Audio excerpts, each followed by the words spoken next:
ఒడిశా నుండి వచ్చి ముసాపేటలోనే 25 సంవత్సరాలు బట్టి ఉన్నాము. అప్పటి నుండి దర్శనన్న మాకు పరిచయం 25-26 సంవత్సరాలు బట్టి దర్శనన్న పరిచయం. కానీ నేను ఇంతకుముందు చర్చికి వెళ్తుండేదాన్ని, కానీ మధ్యకాలంలోనే నాకు ఆరోగ్యం బాగలేక వెళ్ళలేకపోయాను.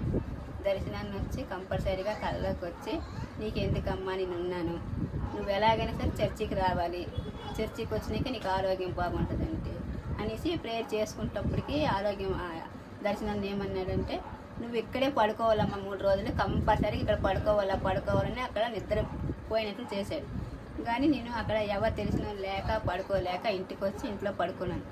ఇంట్లో పడుకుంటే సరే నీకు నేను ఉన్నాను కదా, నీకు ఎందుకు భయం అని రెండోసారి కూడా చెప్పాడు దర్శనాన్ని. చెప్పినాక సరే నేను 4 వారాలు చర్చికి వెళ్ళలేక బాధపడ్డాను. మళ్ళీ 5వ వారం వెళ్తేప్పుడు మళ్ళీ కూడా దర్శనన్న నువ్వు వెళ్ళగానే సరే కంపల్సరీ రావాలమ్మా, రాకపోతే వీలు కాదని అంటే సరేనన్నా కంపల్సరీగా వస్తాను, ప్రతి వారం వచ్చినట్టు నువ్వు చెయ్యానని వస్తాను, నేను రాకపోతే ఎలా, నువ్వు ఎక్కడ ఉన్నావన్నా నాకు తెలియదు అన్నా అంటే నేను ఉన్నాను ఇక్కడే, నువ్వు ఎందుకమ్మా రా అనేసి అన్నావు అంటే సరేనమ్మా వస్తాననేసి 4 సార్లు కూడా అలాగే అంటప్పుడు 4వ కూడా నువ్వు రావాలి కంపల్సరీగా అనేసి చెప్పాను. సరే అనేసి ఆ రోజు చర్చికి వెళ్ళి మళ్ళీ ప్రేయర్ చేసుకుని రాత్రి పడుకుంటే మళ్ళీ 4 వారాలు వెళ్ళలేకపోయాను చర్చికి. వెళ్ళలేకపోతే ఎందుకు నాయన ప్రభు నాకు ఇలా చేస్తున్నా, చర్చికి వస్తానే రాకుండా అయిపోతుందని చాలా బాధపడ్డాను.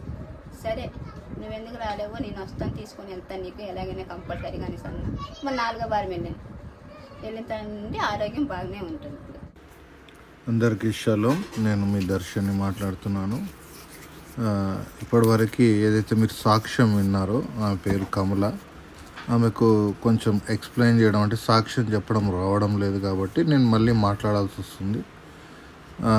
ఈ మధ్యలో ఆమెకు నాకు పరిచయం అంటే ఈ మధ్యలో టచ్లో లేదు ఆమె, ఎందుకంటే నేను సహారా ఏజెంట్గా చేసినప్పుడు ఆమె నా కస్టమరు ప్లస్ ఒక పాస్టర్గా పరిచయం. సో అది ఏంటంటే ఈ మధ్యకాలంలో ఆమెకు ఒకసారి 4 సార్లు కళలో వచ్చి నేను ఆమెకు తెలియజేయడం, ఆమె చర్చికి వెళ్ళడం అట్లా జరుగుతున్నదని ఆమె సాక్ష్యం చెప్తున్నది. మరి ఇట్లా ఒకసారి కాదు 2 సార్లు కాదు, ఇట్లా 3-4 సార్లు నా మాట కళ ద్వారా విని ఆమె విశ్వసించడం, ఆమెకు మంచి జరగడం ఇవన్నీ జరుగుతూ వచ్చినాయి. కాబట్టి ఇది అందరికీ సాధ్యమయ్యే అంశం కాదు అనేది మీరందరూ గమనించాలి. ఇది ఒక కళలో వచ్చి మాట్లాడడం అనేది అసాధ్యమైన అంశం కాదు.